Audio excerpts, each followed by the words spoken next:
Hi everyone, Steve Bennellick here. Just wanted to welcome you to this video tutorial, and today what I wanted to do is show you how I go about setting up a Pro Tools session for recording and mixing. Okay, so first of all, before we even open up Pro Tools, I'm using a 2-channel Focusrite Fort. Now, what I wanted to show you before even opening Pro Tools, it's really important to make sure that your sample rate is the same as your session. So if I go to File here and come down to Settings, you can see that I'm on 48 here. Okay? So now when I come down to the speaker icon and right click on it, I want to make sure that this matches. Okay? So you can see on playback, on the line out here, if I right click on it and click Properties, you'll see that I've got 2-channel 16-bit 48. Alright, and it's set to default. So that means that it's going to send the signal out of Pro Tools and then into my monitors. Okay. Then I come over to recording here, and you can see that I'm on the line in, and you can see that I've got level here. This is the microphone that I'm talking into at the moment. So if I right click on that and go to properties as well, go to advanced, I can you can see that it's 2-channel 16-bit 48. Alright. Now I do work in 24-bit, but for some reason it doesn't allow me to change it to 24 here, but I can open 24-bit sessions. Okay. Now, why do we need to make sure that the bit rate and the sample rate match up? Because if they don't, you'll get a speed up in your in any audio you import back into your software, and it can change the pitch of it as well. Okay, so that would mean that it's going to change your audio and not play back in the correct way that you would like it to. So make sure that always matches up. Okay, so now that we've done that, we should be good to open up Pro Tools. So I'm going to click it open, and at first when it opens up, it loads up all the plugins as you're about to see.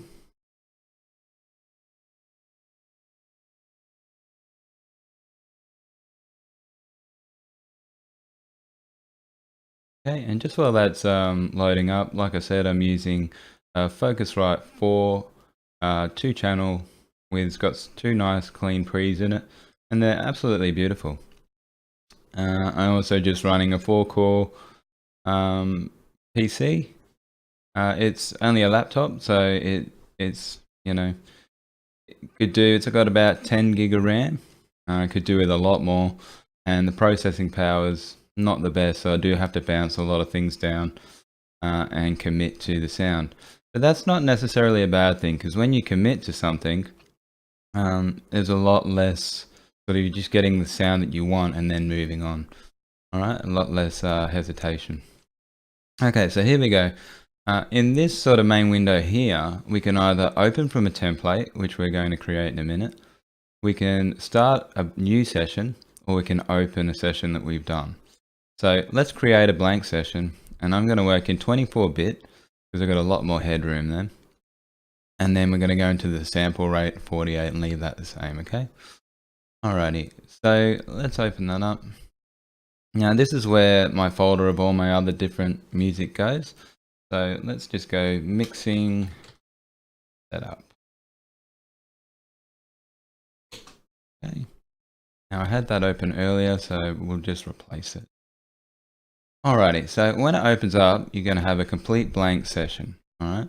Now, if you don't use Pro Tools, it's got 2 windows here. So we got our mix window here, and then if we press Control and the equals button, then it takes us to our edit window. Now, the nice thing that I like about Pro Tools, it allows you to show your mix window in your edit window as well. And how we do that is we come up to View, and we come down to Edit Window View, and you can then select what you would like to see. I personally like to have both inserts, maybe one send, and then the I/O settings as well. You can click any of that stuff off and just see how you go. You can always add it later, so maybe just one insert for now. Give yourself a bit more editing room. Okay, so now what I'd like to do is create some tracks. So if we hold down Control, Shift, and N, it brings up the new track box. And firstly, what we're going to do is create 6 stereo auxiliary tracks. And then we're going to create 1 mono auxiliary track. Okay. Now this is going to be for our mix bus or 2 bus, whatever you like to call it, and then our subgroups. Okay, so let's go ahead and create them now. Now, if you hold on Alt and then click anything that's highlighted white, it will unselect them. Okay, so the first thing I'm going to do is find that mono auxiliary, and I'm going to bring that up to the second position because that's going to be my base. All right, so let's name that straight away so we remember that. Now, the reason I like my bass to be mono is because bass frequencies don't do so well out in the sides. So I like to keep all my bass down the middle and keep it mono. So that's why I have a nice mono auxiliary going here, okay? Alright, now this one down here is going to be our mix bus. So mix bus. Okay. And let's start up here with drums. Then after the bass we'll have guitar. And it's always good to be nice and organized, so make sure that you name everything. And we're going to use color coding, and we're also going to use markers. And I'm going to show you how you can then sort of move around your session nice and freely. Okay, so guitar, then we're going to have a vocal bus. Maybe a sing vocals.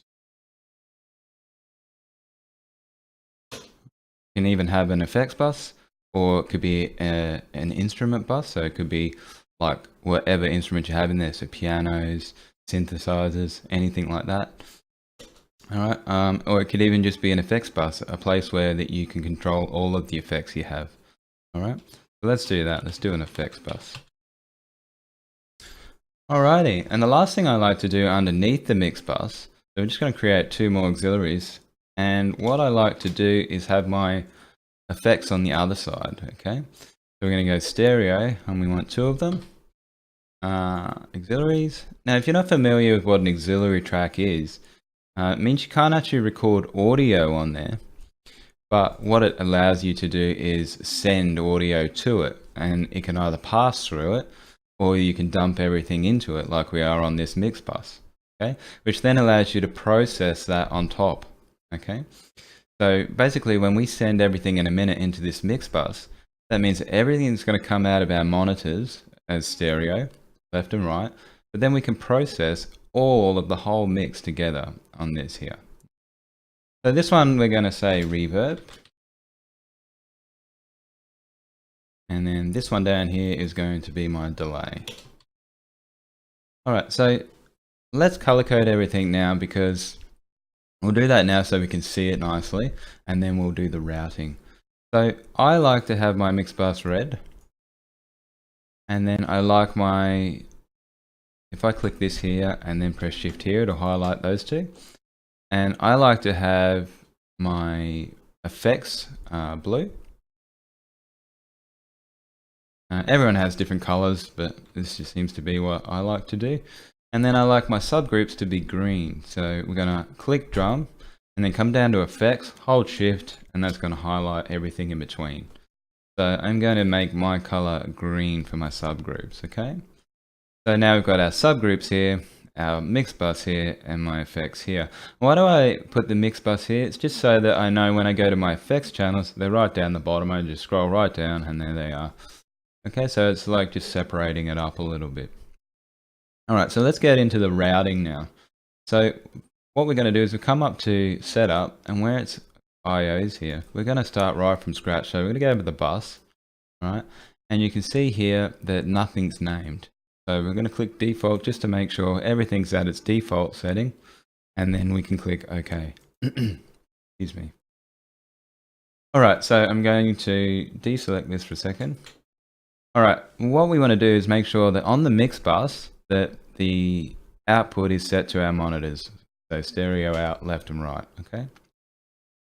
On the input here now, we want to come down to bus, and we want to come up to the top, and we're going to name this bus mix bus. Okay. Alrighty, so now what we're going to do is we're going to select from effects, back up to drums again, holding shift. And if you click shift and alt and then, hold shift and alt, and then either open a plugin or set a bus or something like that, it will do it to everything you have highlighted, okay? So what we're going to do here is hold Shift and Alt. We come over to the output here, and we're going to come down to that bus and send it to our mix bus. And when you let that go, you can see now that everything is now gone to mix bus. All right, so let's deselect that and come down to our effects, and we're going to send them to the mix bus as well. All right, now everything is being dumped into this mix bus here, okay? Now, if you're not familiar with this software here, this S stands for solo, and the M is for mute, okay? Now, one problem is if you have a whole big session going on and you want to solo an individual instrument and it's been routed out into these buses, if you don't do something called solo safing, you have to physically come and press a solo on your auxiliary tracks as well. But what solo safing does, it allows you to just press solo on an individual instrument track without needing to go back and press the solo button on the auxiliary track as well. So what we're going to do is we want everything of these auxiliaries to be solo safe, okay? So let's highlight everything. So we go from delay all the way up to the top. So it's Control and click S, which gives you the solo safe, and it's going to be grayed out lightly.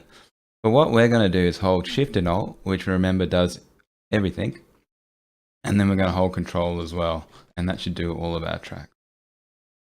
There we go.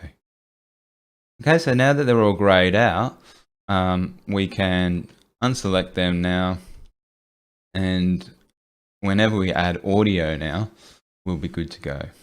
Okay. All right, so speaking of audio, let's create a couple of audio tracks now. So we can go Control, Shift, and N, and we'll just do, let's just do 6 for now. You can add them as you go anyway.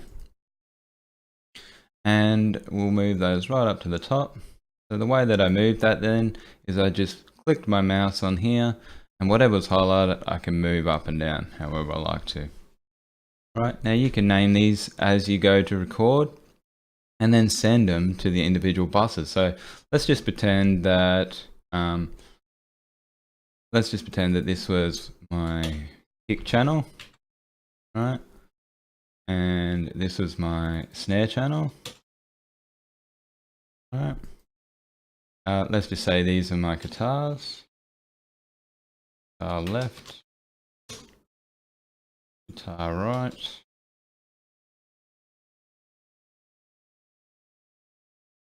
Maybe these this is going to be my main vocal. And maybe this will be our bass. Right, and we do have, I see how it won't allow me to do that. It's because so sometimes you could put bass bus down here or something like that. So you can't have two of the same thing. So let's go bass. Alright, and you can change that to whatever you like really. So maybe we could have put bus down here, or capitals. Sometimes you put capitals here, and that way you can write bass here. Either or, doesn't really matter. I typically like to order things like drums, bass, guitars, and then vocals. That's just sort of the way I like to work. We don't have something, we'll create one more audio track just to route into our background vocal.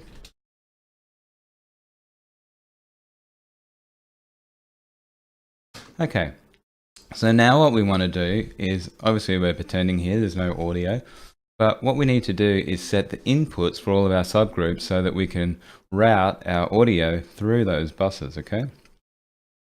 So we've got our drum bus here. Let's click on the input, come to bus. Now it's a stereo, so let's go to the next available, and we're going to rename it, and let's call this drums again. Okay. And we can now come up to the input of the kick and the snare. Right. And we can hold Shift and Alt again, and we can then send those to drums. Right. Now, the last thing too to keep in mind is it's a 2-channel preamp that I've got. I've got 2 channels to work with. So See how this is on mic 1 and this is on mic 2. If for some reason I wasn't tracking them all at once, so say they were guitars or just a single bass, you'd have to make sure that whatever channel you're plugged into, you've got that assigned to that track. So if I was thinking that I was plugged into input 1 and I went to record on this track here, I wouldn't be getting any signal, okay? So I'd have to come in here and go to interface mic 1. Okay, so just be aware of that, okay? Alrighty, so now we'll come down to our bass guitar. We'll set up a mono, so bus 5. Right, we're going to make bus 5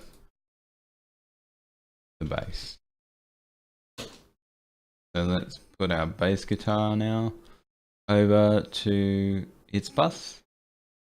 Right, and make sure we go to the mono.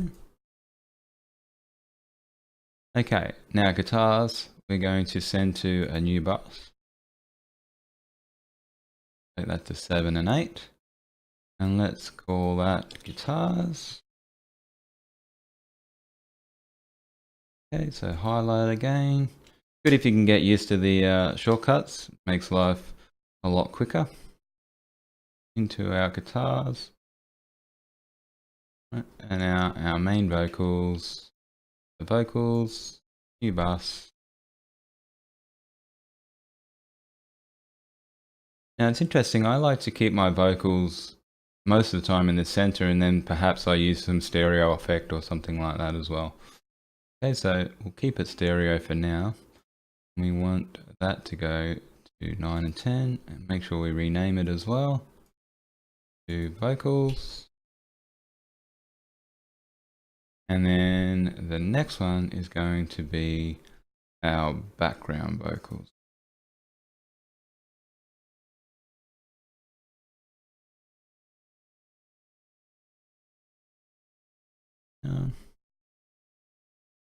Rename background vocal. Okay, route that there as well. Cool. Now our inputs on our reverbs, we can also set them up as well.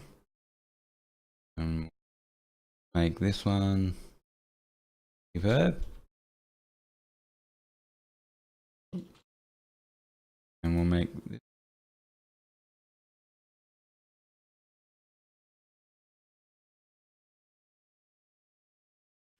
Okay, now the only difference with an effects return is that I'm going to send audio from here, okay? So let's just pretend I wanted to send sort of my guitars and my vocals to the reverbs, all right?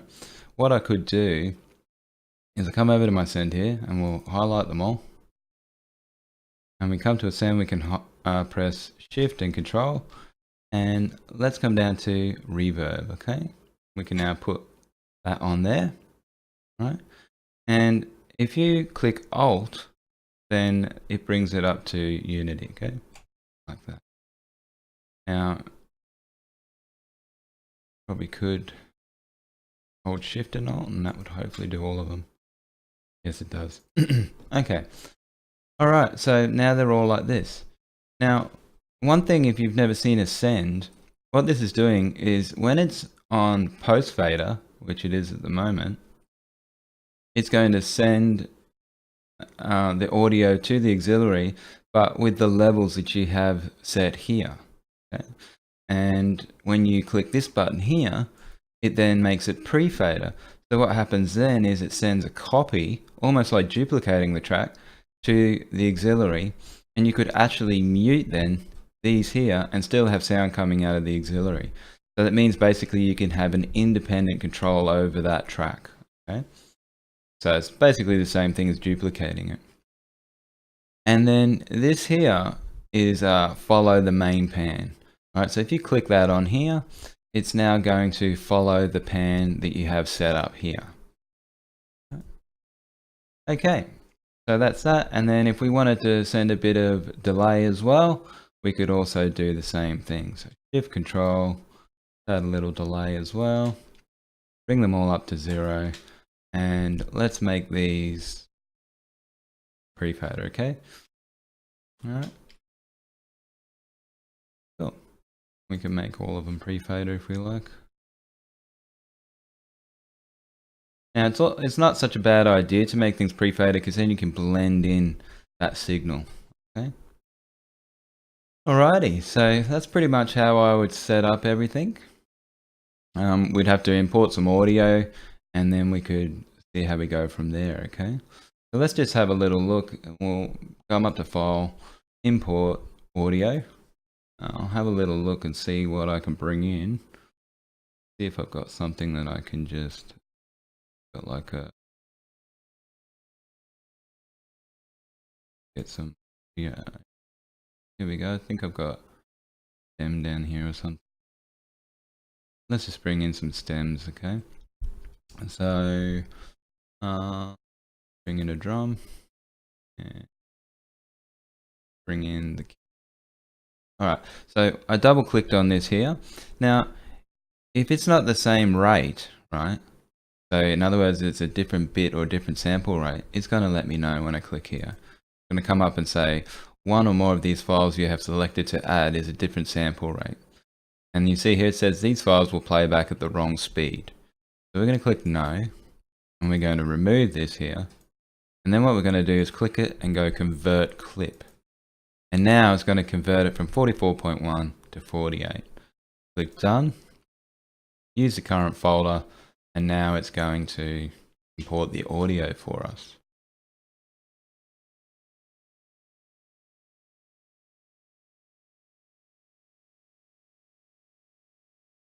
Okay, now I'm going to, you're going to see the meter working, but I don't actually have the audio connected up yet.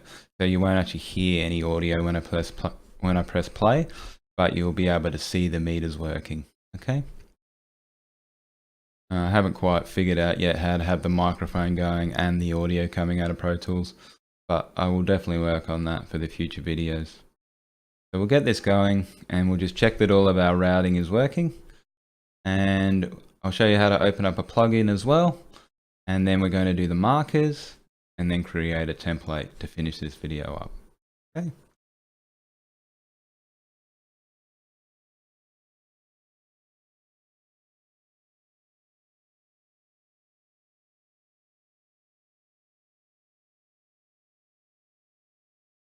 Just processing the audio. Just quickly, I don't know if it'll allow me to do it just yet, but if you hold shift and then if you have a mouse wheel and you rotate the mouse wheel, I'm gonna let us do it just yet. We'll just have to wait until the audio is processed and then we'll be able to have a look at that. Okay, we're gonna clip, you can have new track or clip list. So new track, it'll put it onto its new track. If I clip, put it in the clip list like this, it's over here. So you see this little marker here? If I pull this out here, you can see that it's put it into the clip list here, right? So I can click this and drag it where I want it to be. And then here's our kick here, okay? Alrighty, so first of all, let's just highlight a kick and see that we got some sound going. Okay, so you see that we've got signal here. Now, what we're going to just do is show you a cool little shortcut. If you hold shift and then you move your mouse wheel, see now it allows me to scroll through my session, and control is vertical, so shift is horizontal and control is vertical. And if I wanted to zoom into this, if I click alt, hold alt and then do this, I can now zoom in and out. So if I come up to the timeline and click here, I can press alt, hold alt, and then scroll into it. All right, so that makes it nice and quick to move around. So that was shift for horizontal, control for vertical, and alt to zoom in and out, okay? We can also up here adjust our size of our waveform. And in Pro Tools we have here a smart tool. So when it's, if you can also click the wheel and it moves through that there for you. And you've basically got three things here, okay? So let me just show you what they are. Let's just say I wanted to separate this here, but to make sure that I have this yellow box on, and then I could click here, and if I press B, it's going to split my audio. All right, so let's have a look at this smart tool. What it does is on this way here, it's a trimmer. Okay. If I come up to the corner and get this little white box, I can fade. Right. Control Z undoes. On that. If I come over to volume, right, I can now get the tool up here and move my volume up and down like that. All right. And when you see the hand, you see I've got the hand here, I can now move things around. All right, Control Z is to undo everything. Okay, so that just gives you an idea of how the smart tool works. And once again, all of these tools together allow you to move through your session nice and quickly. Okay, the last thing I did miss there, we can go to the start. We'll just break this here and do it here, is clip gain. So clip gain is not the volume, but it's actually the input of the clip. So I can actually make this clip bigger, give it more, or I can make it smaller. When we get into the mixing phase of things, we'll actually take a little bit more of a look at that with our gain staging. Okay, so let's check now that it should be routing from the kick to the drums to the mix bus. Okay, let's have a little look at that. So we've got signal on our kick, just got a bit smaller. You see I've got up on the transport bar here, if you right click it, you can loop the section, okay? So that should loop now. All right, so you see we've got signal on the kick, we've got signal on our drums, and we got signal on our mix bus, and nowhere else, which is good. So now hopefully, if we grab this audio file and move it down to the snare, we should also be seeing the same thing. Input, yep, good. We come down to bass guitar, it should just be our bass guitar, and now just on our bass bus. Wait, and we're just going to check all of the others too. Guitar, guitars, yep. And this just shows that our routing is working properly. Still on guitars, good. Main vocal, yep. Okay, now you see how we've got the reverb and the delay working as well. That's because of our sends, okay? And you can actually control now when it's pre-fader, and how much of that you want to send is how much reverb or delay you're actually going to get. Okay, and lastly, let's check our background vocal, and that's working lovely as well. Awesome. Okay, so that's about as much as I wanted to show you with the routing. The last thing, like I said, is always good to be organized, okay?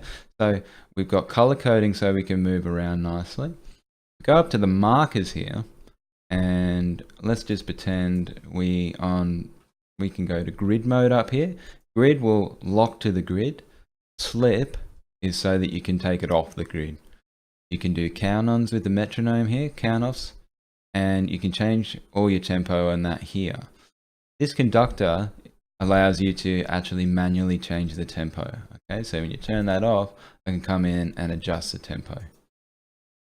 Alrighty, so let's do a marker. Let's just pretend here on this one. We can make it bigger too. So if we move this down here, see where it says grid here?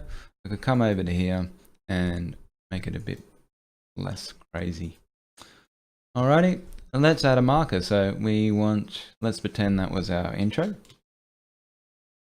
Okay, now to show you, see how I've color coded the markers too. So let's just move something down here. It doesn't really matter where. And let's pretend this is our verse. And let's move something again. Come over here, and this can be our chorus. All right, now what we're also going, you see how each section is now colored differently. Let's come up to the window bar, and what we're going to do is see where it says memory locations. We're going to leave this box right here, okay? Or you can put it anywhere that's out of the way. But what this allows me to do now is if I want to go to the intro, I can do this. I want to go to the verse, go there, chorus. So you see I can now move through the sections of my song. Very useful. Right. The other thing you can do is you got pre-roll and post-roll. So pre-roll, we could set the marker here, and when I wanted to press record, it would come back here and it would start playing from here, keep playing, and then when I got to this marker, it would start recording. Okay. Post-roll is the opposite. It would actually stop recording here. Okay. So let's just say you wanted to record from this bar to this bar. What we could actually do is highlight from here to here, press record and play, and then it will record from here and stop here. Let's lastly just show a recording so that we can make sure that that's working too. This here is to arm the track. So when we click on that, it's now ready. Okay, it's now ready to go. And because we're on mic 1 here, you can actually see we're getting signal into it, okay? Because this is the mic that I'm talking into. It's actually going into the first channel of the interface. So that's why we're getting signal here. All right, so if I now press Control and Shift, it will start recording. So now it would start recording my voice, okay? Control Z will undo that recording. All right, now you could also then, if you record again, so Control Space, and then when you want to play that back, space bar to stop, and then space bar to play back. Okay, now the other thing too, sometimes you'll find that there's a thing called input monitoring. And what that means is when you've got your audio playing back through the speaker and you're, say, playing solo over the top and you want to hear it, unless you've got input monitoring on, you won't actually hear it. And that's shown here in this box here.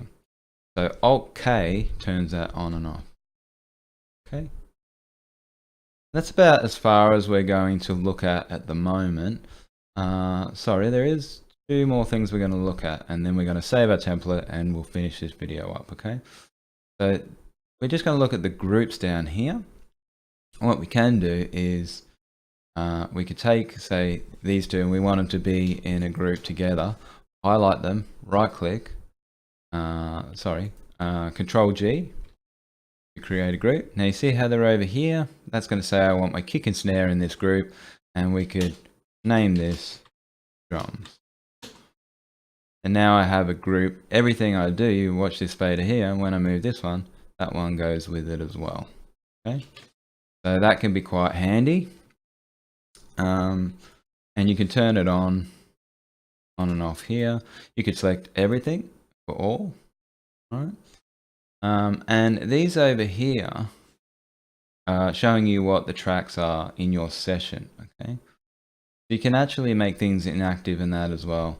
So say I didn't want this to be here, I could right click on it and I can make it inactive, grey it out. I can hide it. And then you see how it's grayed out here, over here, kind of shows me that that's now inactive. See how that disappeared? I can hide it like that. I can bring it back again. Right? Now there is a make active. There is some cool shortcuts too. I can never remember them, so I'll just have to muck around with it and then I'll show you. Okay. So let's open up an insert. So insert is a plugin. So if we press here, I'll open up my channel strip. This is the SSL channel strip here. Now let's just say I wanted to bypass it. If I hold Control, click it, it bypasses it. Okay. Now if I hold Control on the window, it makes it inactive. So there's your shortcuts there for that. Okay. So bypass is just Control, and Control and window is inactive. Beautiful. Alrighty, we can also hold Control and drag the plugin down into the next menu as well. And let me just show you some cool features on a plugin, and then I promise we'll get out of here. So you see this little box here? This allows automation, okay? So I can automate pretty much all the parameters here. So let's just say I wanted to the bypass. I can add that on here. click OK. And now when I come over to the waveform here and come down to the SSS, it's added here now, and it gives me an automation lane. You can see how this is now green, saying that automation is active. So I can now come in and automate that bus. Oh, sorry, automate that plugin. And I could do it for all the parameters of the plugin I wanted to. So let's just take that away for now, so when I come to mixing, that doesn't get in the way.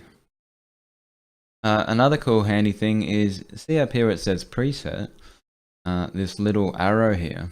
We can actually save our settings. All right, so we could do something and then save it so that we can then load it again later on. Okay. You can also, if there's something you like to do all the time, and when you open up the plugin, you would like the plugin to be set that way, is you can set plugin to default. All right, so I've got it to use a setting. You can have it to however you want to. That means you don't have to keep doing it. If it's something you do all the time, you can get it to just start up that way. Okay. All right, so there's a bit about our plugins. And then of course you have your presets as well. These are my saved presets that I've got here. And then on the plugin here, these are the ones that come with the plugin. Alrighty, I'm sorry about that screen going on and off. Got a dodgy cord there. Alright, the last thing we're going to do now is create our template. And I think we've pretty much covered a lot of the stuff to get you going. Okay, so the way that I'm going to create a template now, and the idea of a template is that when I open things up, it's all ready to go. I don't need to do all that routing like we just did then. Okay, let's get rid of the plugin. Let's get rid of the audio. We can open up our clip list again. We could keep it there if we want to, but for the sake of it, let's clean it out. So here, sorry, okay, select unused. Sorry, that cord's creating a problem. All right, and clear, and we can remove it to recycle bin. Yes, we want to. I recommend removing things to the recycle bin so you can always retrieve it later. Okay, let's make our template. So we go File, and we're going to go Save As, or Save first, so that we save our session, and that's Control S is the shortcut. And let's make a template. So File, we go Save As Template. All right, we can choose a category. All right, so we could do music if we want to, record and mix, whichever you like. Name what your template. So we got mixing setup. That's cool. And then we click OK. Now we have a template. Okay, so let me just open it. So let's close our Pro Tools session. Exit out here. We can save it again. And the last thing I'm going to do is open it up again. All right. So sorry about that cord. Let's open Pro Tools again.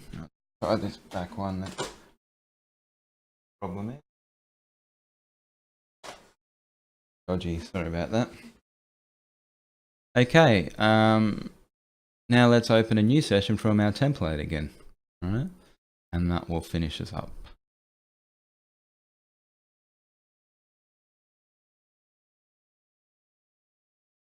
Taking a little while to load up. It'll be great once I get a little bit more power, or a bit more of a powerful computer, and a solid state drive would be fantastic. It currently takes me about 5 minutes to turn my computer on, maybe 10. So you can imagine that's quite painful. Alrighty, so we're back to our opening window. And what we're going to do now is go create session from template. Now we found our category here, record and mix. And you can see that we have mixing setup. That's what we named it. So let's call it that. Click OK. It brings us back to here, and we can now call it whatever we want. So Steve's new song. Alright, when we click that, save. Now when we open it up, it's going to open up our whole template all ready to go. So we've got all of our audio tracks. We've got these here, which we could press Control and Window to make them inactive to start with. Wonder if I'm not sure about that. Remember that? Let's try that actually. I wonder if we also held Shift and Alt, whether it would do all of them together. Worth trying these things out sometimes. So we could make them inactive to start with. Probably save it like that in the template, make them inactive. You don't really want things active when you open the template, okay? Because it could get in the way later on. All right, so now we're ready to go. We can start recording straight away and get into it. All right, so we don't have to do any of that routing now, which makes life so much better. We've got our markers here that we can move around into position. And lastly, I just want to show you that when you go to bounce something to disk, that we can go bounce to here and we can go to disk here. Okay, bounce to disk is when we consolidate all the tracks together and we get our final stereo file.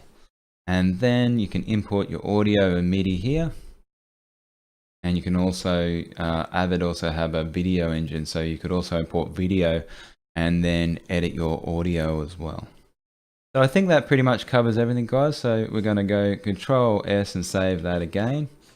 And then we're going to continue on in the next video. Alrighty. Okay, so I hope you enjoyed this introduction video. And I hope it's given you maybe a few ideas on how you can quickly set up a session ready for recording so that you can stay in that creative mode.